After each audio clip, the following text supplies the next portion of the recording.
I'll introduce myself. So I am Catherine and I live in Wellington, and I share a very similar experience with Monica and Brian. So I came to New Zealand as an international student at the age of 15. So we share a very, very similar experience, like, left home very early and then found a lot of challenges at school. So today I'm going to share a little bit about myself, about how I got into teaching. So let me share my screen.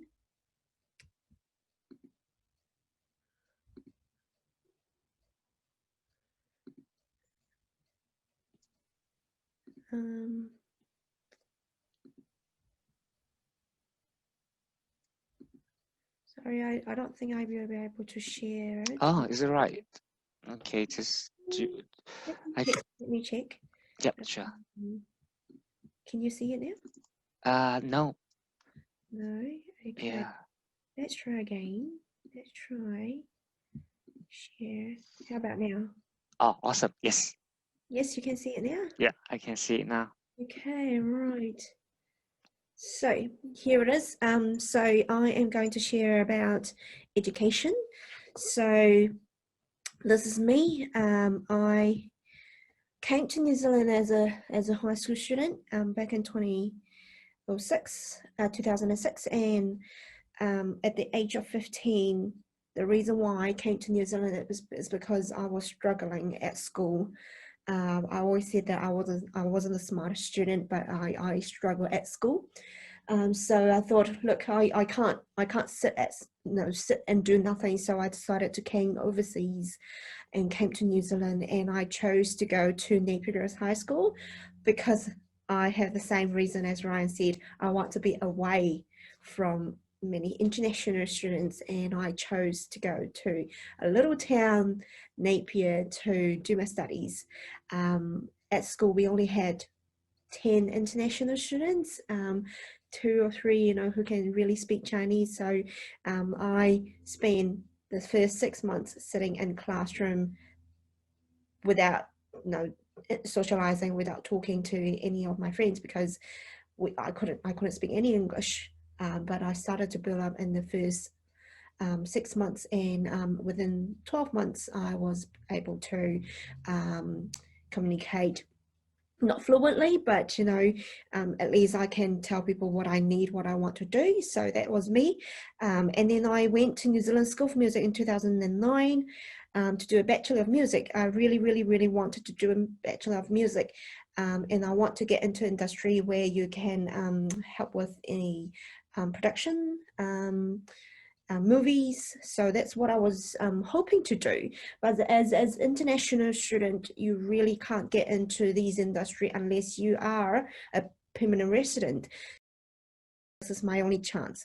So in my third year of study at uni, I had to pick up some courses to make up to the graduate diploma of teaching course because there are some requirements that you need to meet. Therefore, in my third year of studies at uni, not only I was doing Bachelor of Music, but I was catching up with some courses that could make me through graduate diploma of teaching. So that was 2011. And at the end of that year, to get into grad dip of teaching, you need to interview, and to get through interviews, you need to impossible. So throughout these years, these are what I had. I was very anxious. I was depressed. I had to.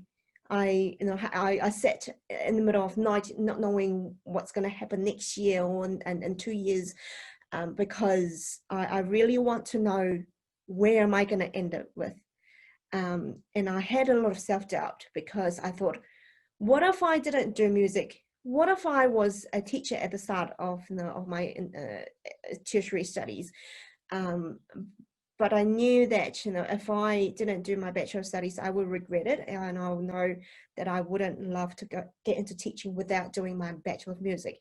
So there were a lot of challenges, and being rejected many times was one of the challenges as well, because I will ask myself, what am I going to do next? Okay, that's another no. There's another no from the interview, and they said, oh, these are the reasons, and I would doubt myself, do I really want to become a teacher? And the other thing was there were a lot of questions from family because they knew that I wanted to stay. They knew that I wanted to look for a job and want to stay here, but I struggled to find an opportunity. I just need that one opportunity to get me through, but it took me about 2 years to get through it. So, and I found this quote the other day, and I thought that was me back in 2013 when I was working part-time. So what if everything you're going through is preparing you for what you asked for? That was me back in 2013 and 14. If I didn't do the part-time job, if I didn't have the chance to prepare myself to become a experienced teacher, I wouldn't get a job at Hibs, and no, they wouldn't recruit me, they wouldn't hire me because I wouldn't have the experience. So I'll say that, you know, whatever you're experiencing, whatever you're going through, it might be difficult, but it is preparing you for your next journey. Really important. And that was what I ended up with a very positive attitude. I was very negative back in 2013 and 14. Even before that, you know, when I was doing uni, and I will blame, why do I choose this? You know, why are there no jobs for music? Why do I have to go through this? I was blaming everyone and everything, but I knew that wouldn't help. So I knew that, you know, I had to pick up myself and then get to the next point and then set another goal and then go for the, you know, keep running. So and I ended up becoming more and more positive. And I think that's really important throughout the whole journey, because if you keep being negative, you will find yourself in deep sink and you won't be able to move on. And that's what I really strongly believe, and I am quite grateful to what I have and own now, but I also know this comes with my hard work.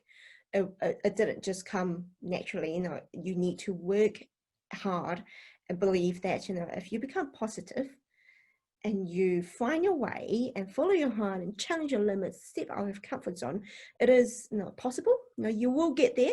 But it takes time. So, you know, do not rush it. Don't panic. And I really think, you know, you need to slow down. If you think, wow, that's not working for me, I'm panicking. For me, what I did was to slow down. And there's another quote that I really, really like. Oh, it's a little lie in there. I'm not afraid of any challenges now. And I thought anything that I'm going through. So I would like to leave you with a last quote from the author, Anders Ericsson. So be prepared. What Monica said was to step out of your comfort zone. We here have a purposeful practice in nutshell. Get outside your comfort zone, but do it in a focused way with clear goals, a plan for reaching those goals, and a way to monitor your progress.